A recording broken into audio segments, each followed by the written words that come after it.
Hi from Bear Clooney's cave. Welcome to Bear Clooney Watches channel. Bear is back. I'm not going anywhere, don't worry. Before we start today's video, which is about truly remarkable timepiece, and it's on my wrist, allow me just to say a couple of things. First, my apologies for the absence. No real excuses. I mean, I was busy, but in reality, it was a touch of laziness. And second, come on, guys. Subscribe to my channel. What are you waiting for? I don't sell and shill. I don't offer overpriced traps. I don't do back streams. I don't have hidden product placements. I just share our hobby with you. So allow Genuine Watch Enthusiast channel to exist. That's it. That's all. Do me a favor. Thank you. Now, let's talk about this piece, this watch today. In reality, I continue to be predominantly Rolex and Omega fanboy with true appreciation for many brands, many watches. But if you're looking at my collection and what I gravitate toward when I buy timepieces, that seems to be two main brands that are fulfilling my appreciation for watches, what I enjoy about them, from aesthetics to the technical aspect of the watch. However, when we are enjoying fast food or maybe casual dining, eventually we will get a need for some fine dining moments. Or if we are drinking wine and we start to learn more about the wine and we start being wine connoisseurs, eventually we'll look for a certain refinement about the wines. And in all honesty, I never was, and I don't think I ever will be, high horology aficionado. I appreciate high horology. I appreciate it as I would appreciate beautiful art, from the distance, not on my wrist. And I appreciate the effort put into it. I appreciate technological aspects of it. I appreciate aesthetics of it. I might be a little bit turned off by usability or reliability or whatever you want to call it. However, the appreciation is definitely there. And I think in all of us as a watch hobbyist, we have that affinity towards certain segment of the hobby. We simply cannot equally appreciate everything from Seiko 5 to I don't know, high complication Patek, right? But I do see a beauty in every watch from Seiko 5 to high complication Patek. Now, as I mentioned, I gravitate toward Rolex and Omega. Eventually, I got this itch, this feel that I want to experience something from high horology.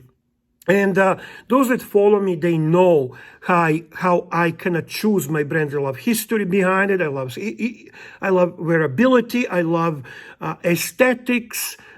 I love more of the sport style, professional style watches rather than dress pieces. I just don't use the dress pieces. My lifestyle, the way I dress, the way I act, the way I work, is not really in line with that. So for a while, I was flirting with this timepiece. They are truly competing in their own way with Patek Nautilus, Patek Aquanaut, and Royal Oak from Audemars Piguet. And one thing I noticed is how at certain time, this piece is so underappreciated compared to these big hitters that are selling way over retail, that are being just so much in demand. Yet, for some reason, and it's really personal, I mean, aesthetics and appreciation of specific aesthetics are really inside of you. It's emotion. This piece was just so much more beautiful to me in its aesthetics.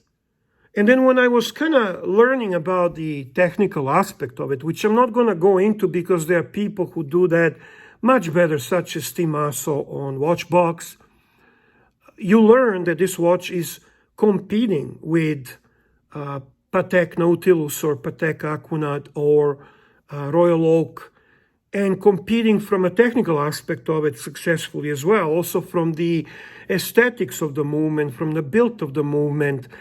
And honestly, when you're looking at this piece and you see the growth that it went from the Vacheron Constantin 222 and then kind of reinvented through the first generation Overseas, second generation Overseas, and then finally third generation, which in my book has finally achieved equal status to the competition that I mentioned earlier.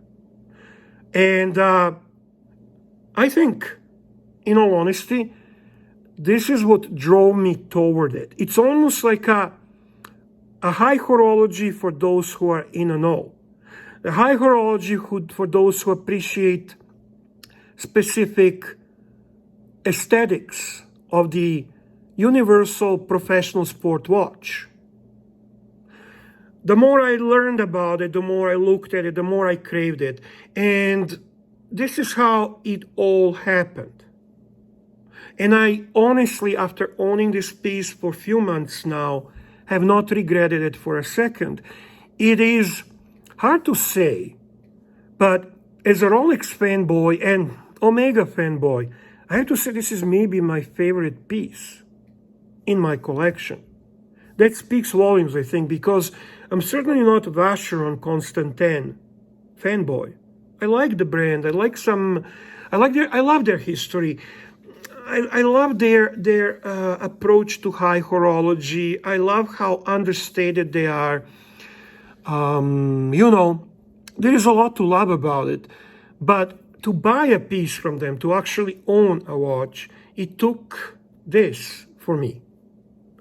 And I loved it on the truly high level.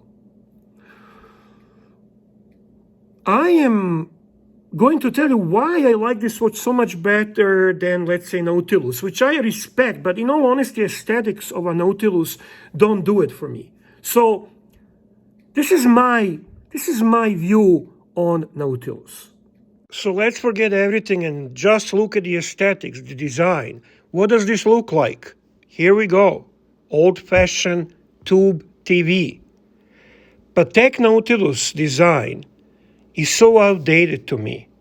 And if we ignore everything else and go only from the aesthetics of the watch, I simply do not understand the attraction to this timepiece.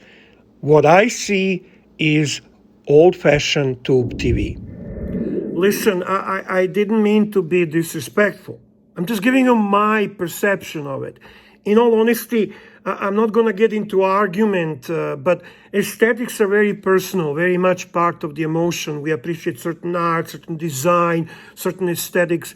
So this is me. This is how I see it. That's it. Now, you know what?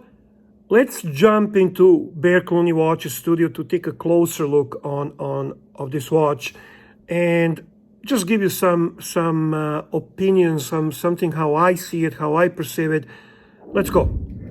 And here we are at Bear Clooney Watches Studio, and we're about to take a closer look at this beautiful timepiece. But before we start, I just want to point to you this beautiful piece I own, which is the 1930s Vacheron Constantin Boutique Ashtray.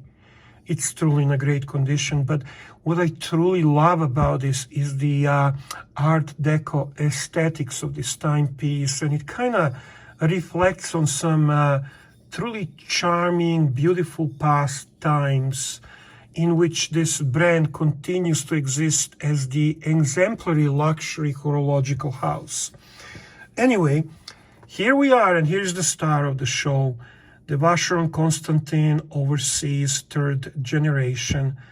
Beautiful watch, beautiful lines, great design, highest quality bracelet that is just exceptional in its build and its aesthetics, in its design. Maltese cross theme throughout the whole bracelet. Maltese cross theme on the case. Simplicity and highest level of luxury feel when it comes to the watch itself. Dial which is so deep and so beautiful. Take a look at that blue that reflects so differently at different angles of light. The movement, which is Geneva seal movement, and which is just simply beautiful aesthetically when you're looking at it. Solid gold rotor. And this is also Geneva seal case. So a watch which truly competes with Patek Nautilus, with Audemars Piguet Royal Oak, and on even level. So it comes down to some other factors, obviously, which aesthetics you prefer. Value retention is not the strength on this watch, so at the moment you probably can get a really good deal on a secondary market, but that's slowly changing because people are figuring out the value, the beauty, and everything that stands behind this timepiece. So it definitely will get where it needs to go. This watch derives from the Vacheron Constantin 222, which was designed and issued to celebrate 222nd anniversary of this long-standing horological house.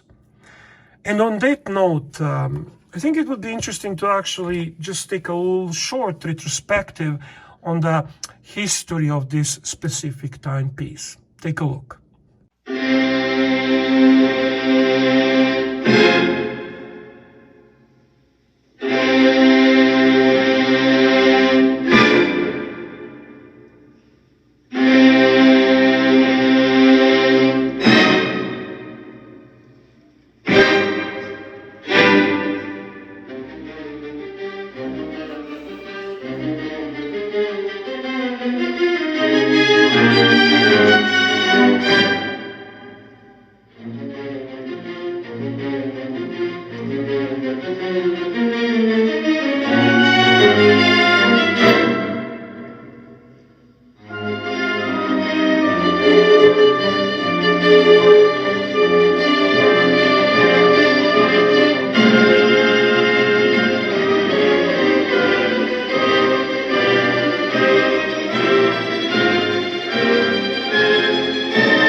You know, Vacheron Constantin is a brand that kind of doesn't have a really specific upstanding line like, let's say, Calatrava in Patek Philippe or Royal Oak for Audemars Piguet.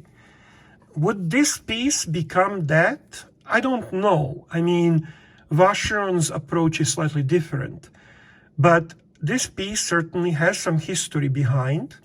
It's not a long-standing history, but it is history nevertheless. And it is a piece that satisfies my heritage appreciation of the watch itself. Now, one cool thing about this piece, it has the easily removable bracelet just by pressing here, clicking it and removing it. And it comes with high quality rubber strap and also the croc strap as well. Be honest with you, I don't wear either one of those because in all honesty, I am loving this configuration exactly as is. I love the blue dial, I love the case with its Maltese cross in it. I love the clean dial. I love how the date is framed. The watch doesn't hack. That is probably one thing that kind of bothers me, but for some reason it seems to be an issue with some watches of high horology. I'm not going to go into it, but it does kind of bother me a little bit. The rest is just pure perfection. I mean, take a look. Everything on this watch is done so beautifully, so right. I am enjoying every angle of it. The moment is just beautiful to look at. Am I right? Take a look. So there you go. I am definitely enjoying timepiece. I'm definitely enjoying this timepiece. I'm definitely loving its aesthetics, its history, where it's going, what gives me back as someone who appreciates watches, history, quality, luxury, design. And I'm hoping that this closer look will help some of you determine if this watch is right for you. It certainly was right for me. So there you go. I mean, short presentation of this piece, going back to Bear Clooney Studio, and let's wrap up this video. And I'm back at Bear Clooney's cave, ending this video. I hope you enjoyed it. I truly love this watch. I mean, I think that this specific timepiece did it for me. I had the second generation Vacheron Constantin chronograph black dial, beautiful watch, but it wasn't there. I'm sorry. First, second generation overseas are just not there. The third generation did it. And this configuration is just remarkable to me. So I love it. Now, at the end, please comment below. I always try to get back to as many comments as possible. I genuinely respect your opinion. I love to hear what you have to say. 1, 2, once again, please don't forget to subscribe and give your opinion about this video. Thank you all. And at the end, as usually, all the best to all of you.